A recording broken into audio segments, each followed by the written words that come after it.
मैंने बहुत सारे लोगों को बोलते हुए सुना है कि कस्टमर का कोई जाति कोई धर्म नहीं होता है। कस्टमर एकदम न्यूट्रल होता है। तो मैं उन लोगों से कहना चाहता हूं और बड़ी मजबूती से कहना चाहता हूं कि कस्टमर का भी जाति और कस्टमर का भी धर्म होता है। इन फालतू की डायलॉग बाजी से बचिए कि कस्टमर का कोई जाति नहीं होता है, कस्टमर का कोई धर्म नहीं होता है। भैया, कस्टमर का भी जाति और कस्टमर का भी धर्म होता है। कस्टमर भी एक इंसान होता है और वो भी एक काफी इमोशनल आदमी होता है।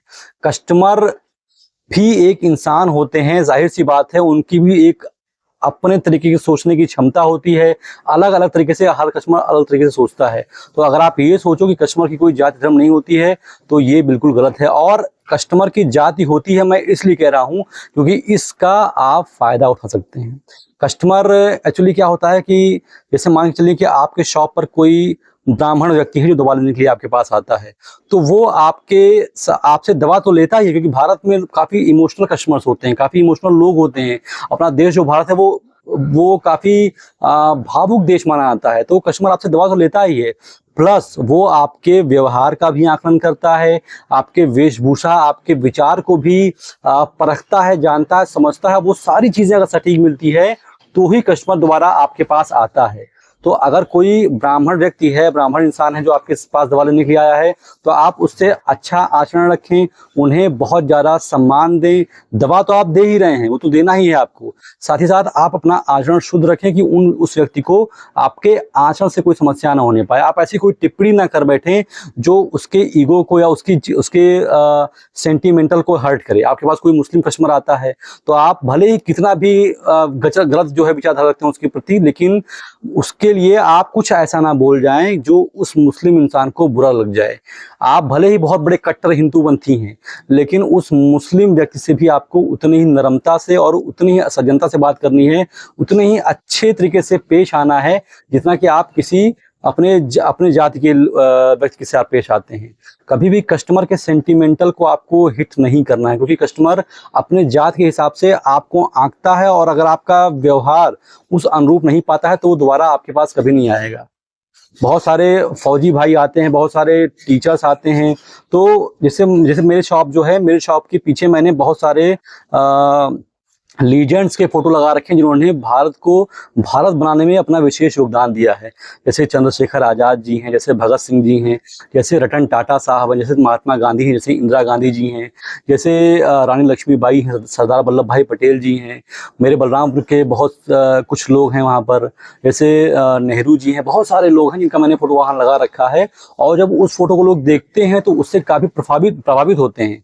तो प्रभावित, जैसे मान के चलिए कोई क्षत्रिय इंसान आया है, उसने वहां पर देखी महाराणा प्रताप साहब की फोटो, तो वो इम्प्रेस होगा उससे। कोई जो है कांग्रेस से संबंध रखने वाला इंसान आया है, उसने देखा इंदिरा गांधी जी की वहां लगी है तो वो उससे इम्प्रेस होगा। कोई बिजनेसमैन आया है, कोई क्रिकेट देखने वाला इंसान आया है, उससे देखिए वहां पर MS धोनी साहब की फोटो लगी है तो वो उससे इम्प्रेस हो गया। मतलब कहने का मतलब ये है कि कस्टमर की भी जाति धर्म होता है। और अगर आपने इस चीज को अच्छे तरीके से समझ लिया और अपने व्यवहार में, अपने बिजनेस में उसको इम्प्लीमेंट कर लिया तो आपको फायदा होगा। और एक चीज मैं बता दूं कि कस्टमर का सबसे बड़ा, सबसे इंपॉर्टेंट चीज क्या होती है, हर कस्टमर काफी इगोस्टिक होता है और अपने आप को किंग समझता है और अपने आप को राजा समझता है। तो कभी भी कोई भी कस्टमर आपके शॉप पर आए, चाहे वो अमीर हो, चाहे गरीब हो, चाहे किसी भी धर्म का हो, आपको ये समझना है कि आप उसके दास हैं और वो जो कस्टमर आपके सामने आया हुआ है वो राजा है।